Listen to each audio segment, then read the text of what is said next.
அஸ்ஸலாமு அலைக்கும் வரஹ்மத்துல்லாஹி வபர்காத்துஹு.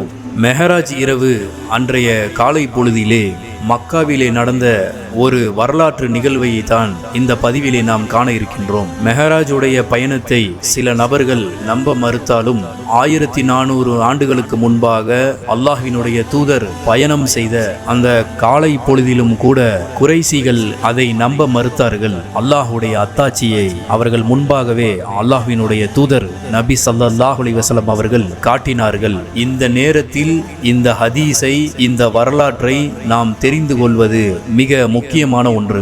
அகமது என்ற நபிமொழி தொகுப்பினிலே 2670வது ஹதீஸாக நபி தோழர் இப்னு அப்பாஸ் ரலியல்லாஹு அன்ஹு அவர்கள் அறிவிக்கின்றார்கள், அல்லாஹுடைய தூதர் நபி ஸல்லல்லாஹு அலைஹி வஸல்லம் அவர்கள் மெஹராஜுக்கு அழைத்து செல்லப்பட்டு அன்றைய காலை மக்காவில் இருந்தபோது அல்லாஹ்வினுடைய தூதர் சொன்னார்கள், என்னுடைய இந்த பயணம் விஷயமாக நான் தாங்க முடியாத கவலை கொண்டிருக்கின்றேன். மக்கள் என்னை பொய்யராக்கி விடுவார்கள் என்று அறிந்திருந்தேன் என்று கூறும் நபி ஸல்லல்லாஹு அலைஹி வஸல்லம் அவர்கள் தனியாக கவலையுடன் அமர்ந்திருந்த போது அங்கு சென்று கொண்டிருந்த அல்லாஹ்வினுடைய விரோதி அபுஜஹல் நபி ஸல்லல்லாஹு அலைஹி வஸல்லம் அவர்களின் அருகே வந்து அமர்ந்தார். நபி ஸல்லல்லாஹு அலைஹி வஸல்லம் அவர்களிடம் என்ன ஏதேனும் புது செய்தி உண்டா என்று கிண்டலாக கேட்டார் அபுஜஹல். அல்லாஹ்வினுடைய தூதர் நபி ஸல்லல்லாஹு அலைஹி வஸல்லம் அவர்கள் ஆம் என்றார்கள். அப்போது அபுஜஹல் என்ன செய்தி என்று கேட்டபோது, அப்போது இன்று இரவு நான்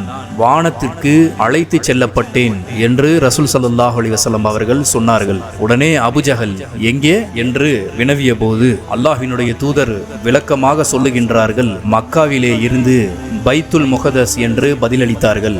அதற்கு பிறகு இப்போது எங்களுடன் இருக்கின்றீர்களா என்றான் அபுஜஹல். அதற்கு நபி ஸல்லல்லாஹு அலைஹி வஸல்லம் அவர்கள் ஆம் இருக்கிறேன் என்று சொன்னார்கள். உடனே இவன் அல்லாஹ்வினுடைய தூதரை பொய்யராக ஆக்க வேண்டும் என்று தன்னுடைய கூட்டத்தை அழைத்து வந்து அவர்களது முன்னிலையில் நபி ஸல்லல்லாஹு அலைஹி வஸல்லம் அவர்கள் அதை மறுத்து விடுவார்கள் என்று பயந்து அந்த செய்தியை பொய்ப்படுத்துவதற்காக அங்கே அவன் ஒரு பெரும் கூட்டத்தை கூட்டினான்.